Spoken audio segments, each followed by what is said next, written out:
WandaVision is good or bad? I don't really know right now.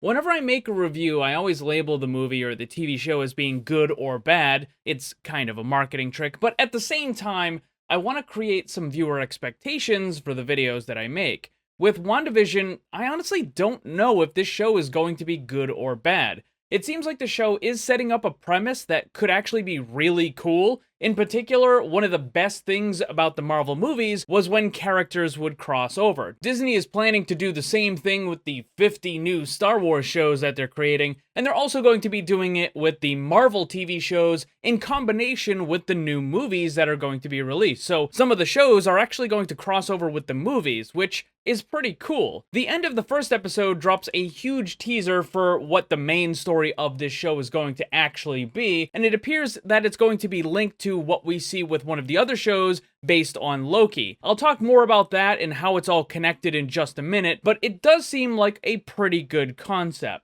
The MCU is now moving into Phase 4. Several of the old major characters are now gone, and Marvel will be introducing new ones and shuffling things around a bit in order to make room. Unfortunately, along with Phase 4, they are also going to be cranking up the woke garbage 1,000%. I hate this! It is revolting! And just to be clear, this is not me guessing that it's gonna happen or just speculating that it might happen. The leadership at Disney and Marvel have explicitly said that is their plan. So we can expect more of this.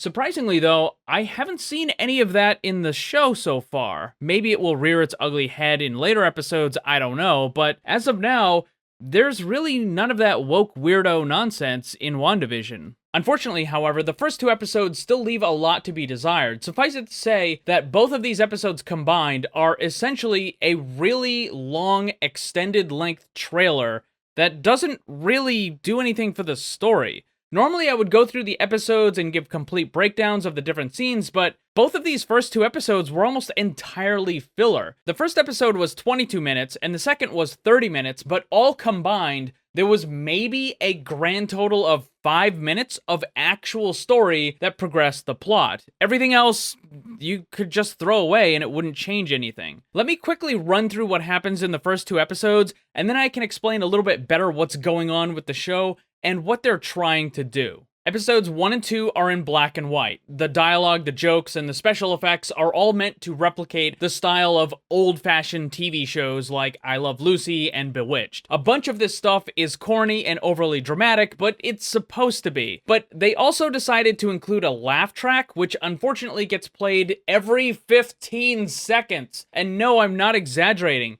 They run laugh tracks throughout the first two episodes constantly. And yes, it's just as annoying as it sounds. You probably shouldn't laugh anymore. I'm hoping it goes away as the show continues, because it really did get irritating real fast. We start with Wanda and Vision newly married and settling into a new home. There's a mysterious event marked on their calendar with a heart. Neither character knows what this is for because they don't seem to have access to their full memory. Vision ends up going to work, while Wanda entertains a neighbor at the house. Wanda incorrectly comes to the conclusion that the heart means it's an anniversary of some kind, and begins setting up things for a romantic evening. Vision, on the other hand, finds out the truth that the heart was indicating his boss, who's named Mr. Hart, is supposed to come over for dinner later that night. This is a pretty standard trope used in old TV shows where two characters talk about the same event, but they misunderstand, and it leads to comical situations and other hijinks. During the dinner, both Wanda and Vision are trying to tell the story of how they were married, but once again, they can't seem to remember anything. Vision boss ends up choking, and Vision saves him. That evening, which could have potentially ended in disaster, ends up being a great success for Vision,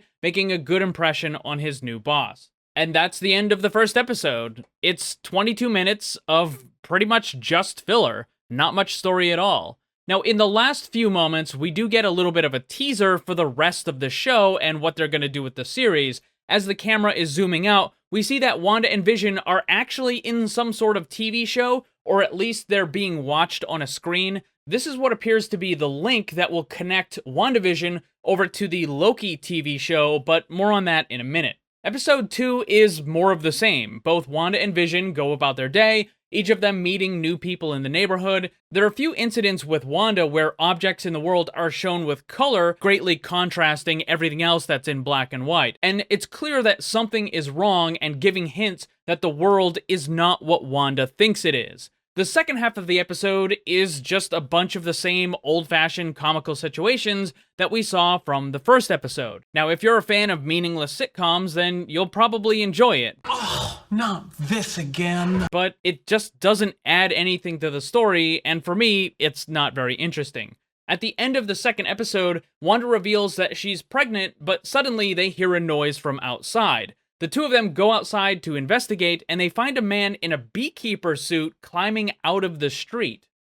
What? Wanda is clearly confused at the situation and says no, as if it was a command. Just then, reality rewinds to the moments just before the noise happened outside. Then the world is bathed in color, and time seems to have moved from the 50s to the 60s or 70s. We also hear some audio in the background of a man asking Wanda where she is and who is doing this to her. The total combined runtime for the first two episodes was about 52 minutes, but as I said, there's only about 5 minutes of actual story, the rest just being filler.